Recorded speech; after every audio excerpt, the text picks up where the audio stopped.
of dismantling the tank. This is what it currently looks like. It's completely empty, completely stripped of all electronics. All the electronics are in here.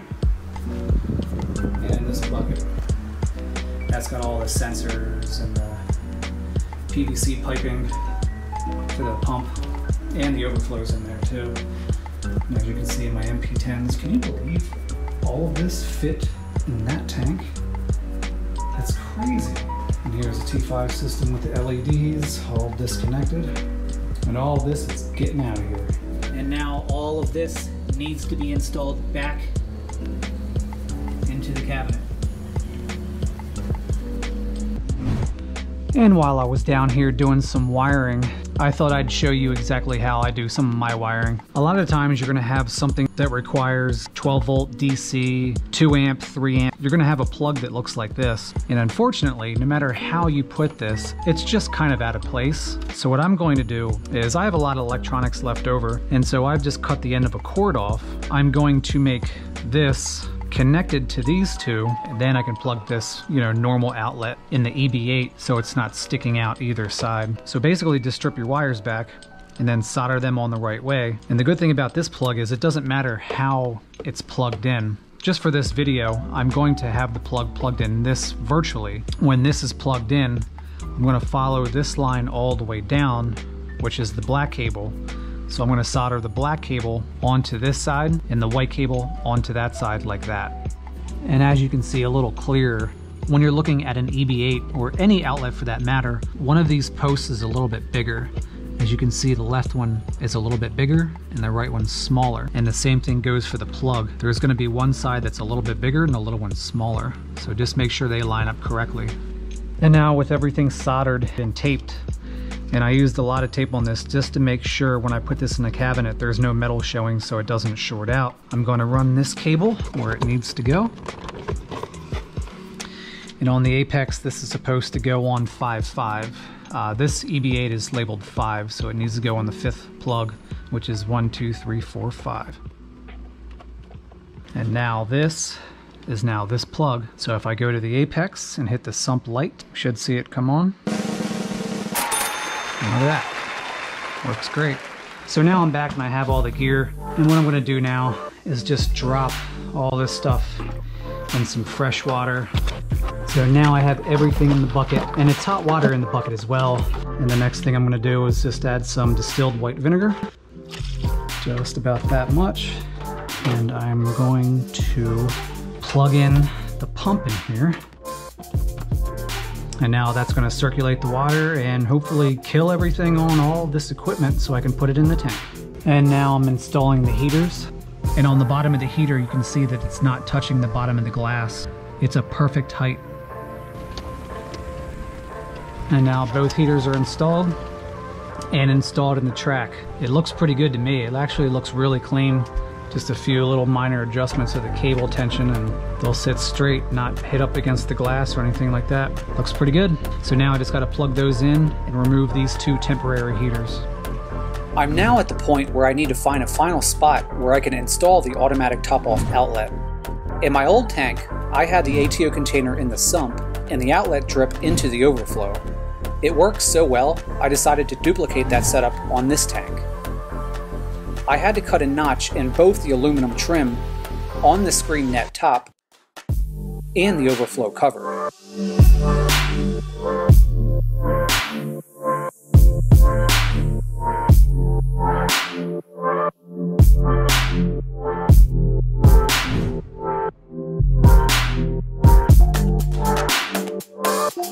The one I have built here is temporary, but I think it came out pretty good.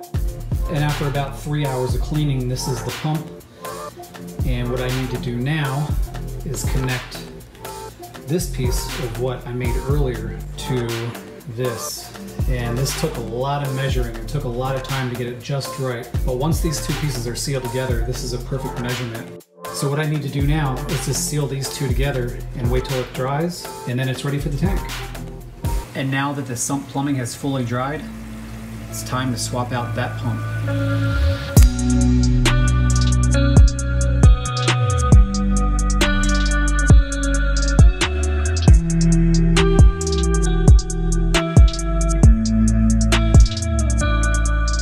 In the last video, I mentioned how I was creating an apex leak detection system made from Cat6 cable, and here is how it was made.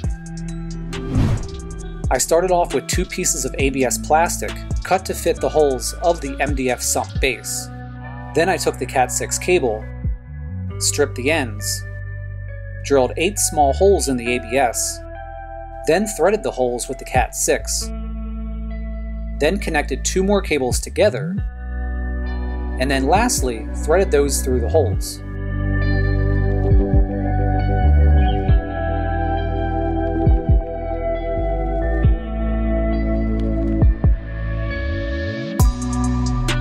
Then push the ABS pieces into their positions on the MDF.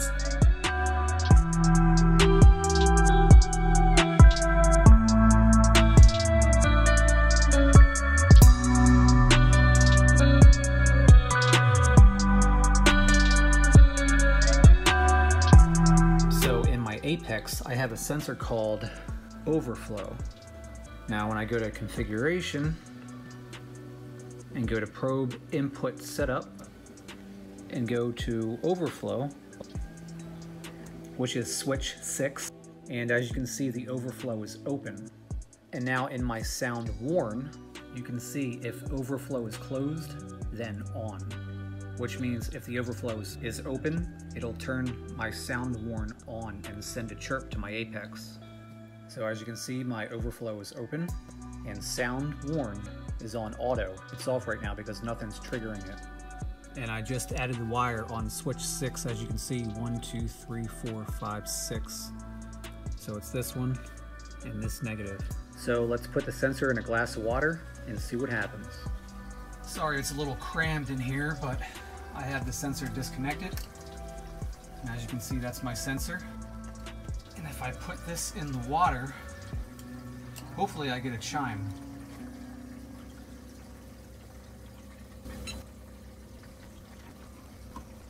So I'm next to my Apex head unit right now.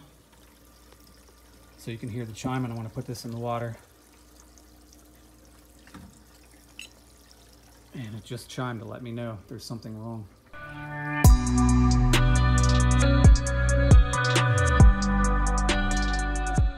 So, what's in the box? Watch this.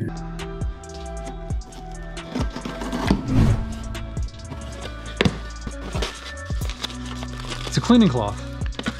This is exactly what I wanted. No. It's this little tiny battery for the Apex, because the Apex keeps shutting off because the date and the time are wrong, so it doesn't know when to turn on devices. Just because of this little tiny battery.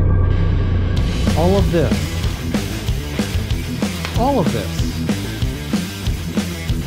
For the smallest, tiniest battery. Look at this.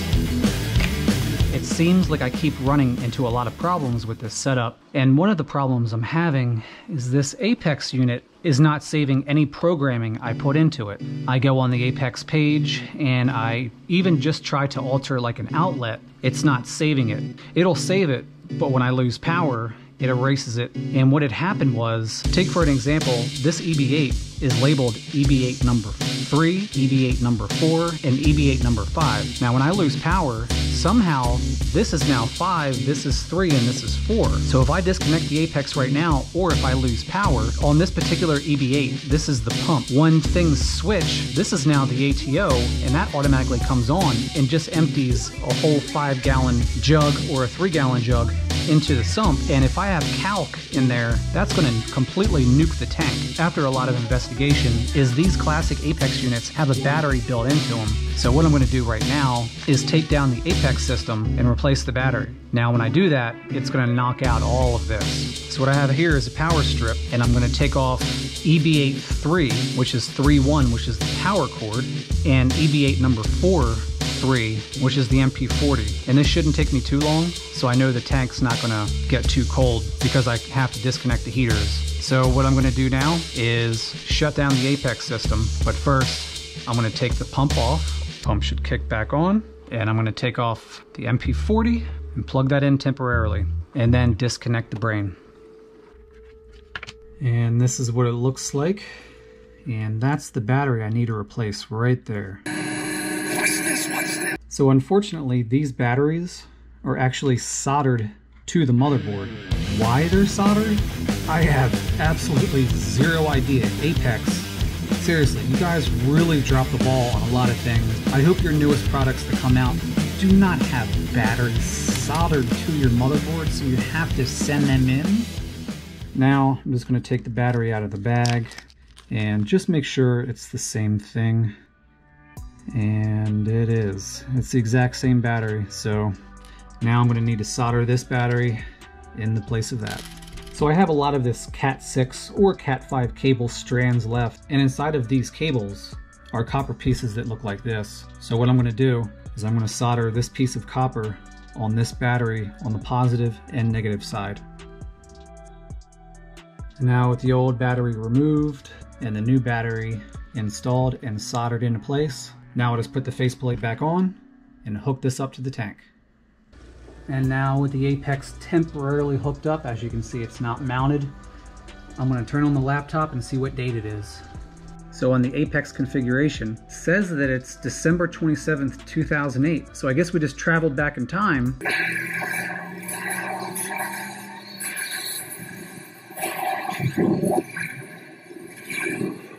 And also the time's wrong too. So I'm going to fix this in Apex and then disconnect the Apex and see if this saves the information. So now as you can see, I changed the date to June 10th, 2021, and the time is 2:40 p.m. So now what I'm going to do is disconnect the Apex and see if it saves the time settings. The Apex and the EB8s are now disconnected, and I'm going to turn those back on. And then wait till this loads and then check the time again.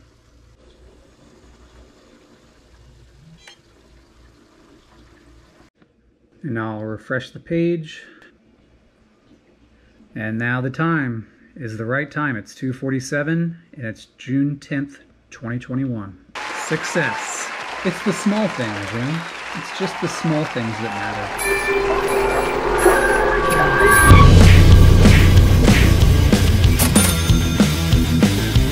It's just the small things that matter.